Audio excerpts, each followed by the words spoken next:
Hey guys, welcome back. It's Danny here, and today we'll be diving into something that every trader new or experienced needs to understand, which are indicators.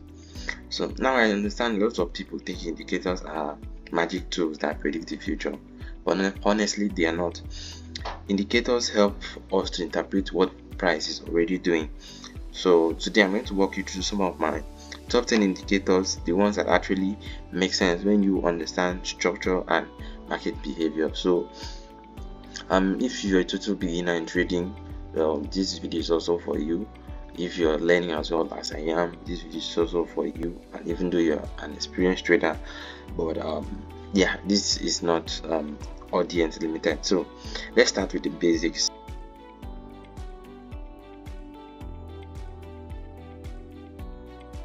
So the first indicator, why the indicators actually matter before we actually start talking about them. So indicators enhance trading with structure and objectivity.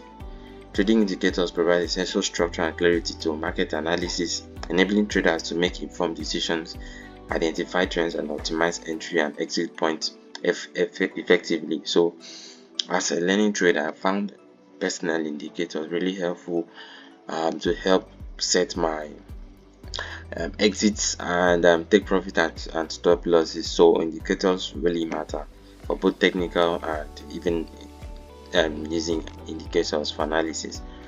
So one of my favorite indicators which many users use is moving average.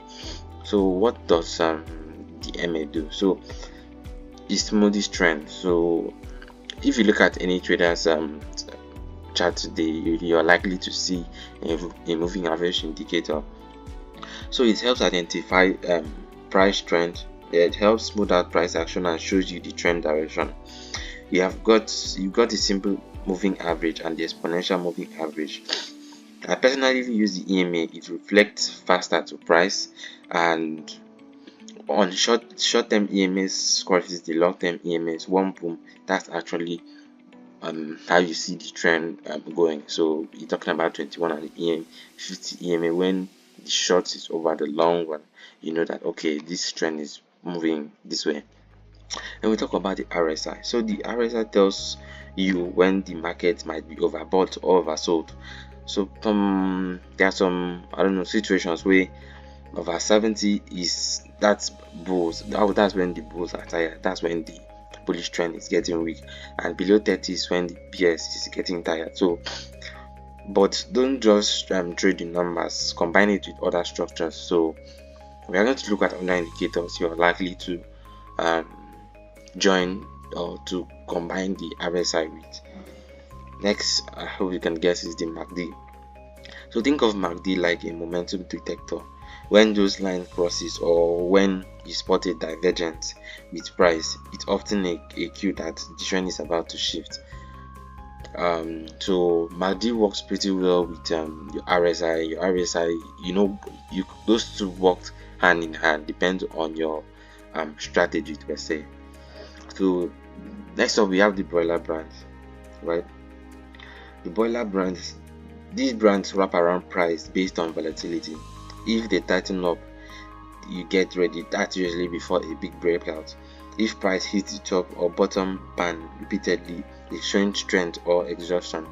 So as the name says, broiler bands, it's like a band holding between the price, right? So when it gets tight and start getting too close, the top and the bottom gets close, you know that okay, the trend is about to explode, right? So as I define indicator, they just already explain or show what price has already done, so you could see that clearly. Next is one of my top favorites, the FRI. I call it FRI. So now this one is one of my favorite. Yeah, after a big push in price, you draw a FIB, right? 38.2%, 50%, 61%. This level show you where price might pull back before continuing a trend. I wish I could pop up my chart right now, but in the next video I'm going to show you how to set up each of these indicators and how to use them during your trade. So the next is SO. This one is another momentum tool kind of like the RSI but faster. It helps you catch turn like trends early, right? Especially in ranging market. So if you a person that kind of hype to be trading constantly, then you should totally have this indicator locked in.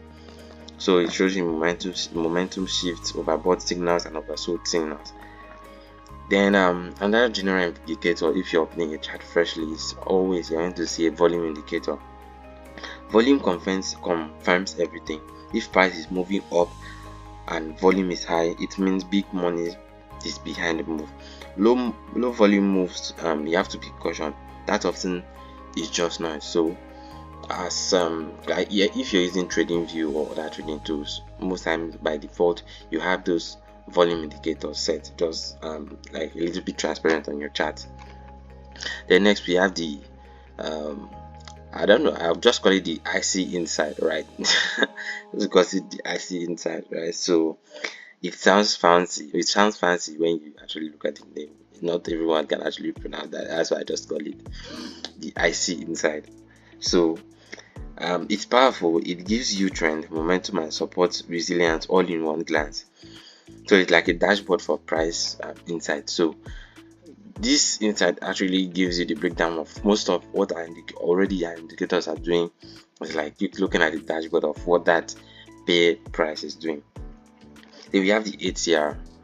So the average trend. This measures volatility. I use it to set my stop losses.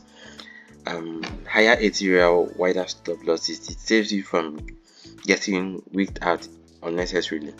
So we all know that situation where you're in a trade and then a particular candle just drops a red wick to touch your stop loss before moving back up, or vice versa. So the ATR is really helpful for you to set that good SL or TP, or you can use the EMS, exactly the 50-21 EMS you combine to set your entries. Next we have the volume weight average price, the VWAP inside. That's a little bit mouthful. So it's perfect for intraday traders. It tells you where the average price is based on volume. If price is above the VWAP, bias is bullish, below it's bearish. So it's that simple. So that's my quick roundup of my top indicators that is worth knowing. But here's my take: you don't need all 10 indicators to be on your chart. Pick 2 or 3 that complement your style and then master them. The real indicators that matters most is your discipline and your patience.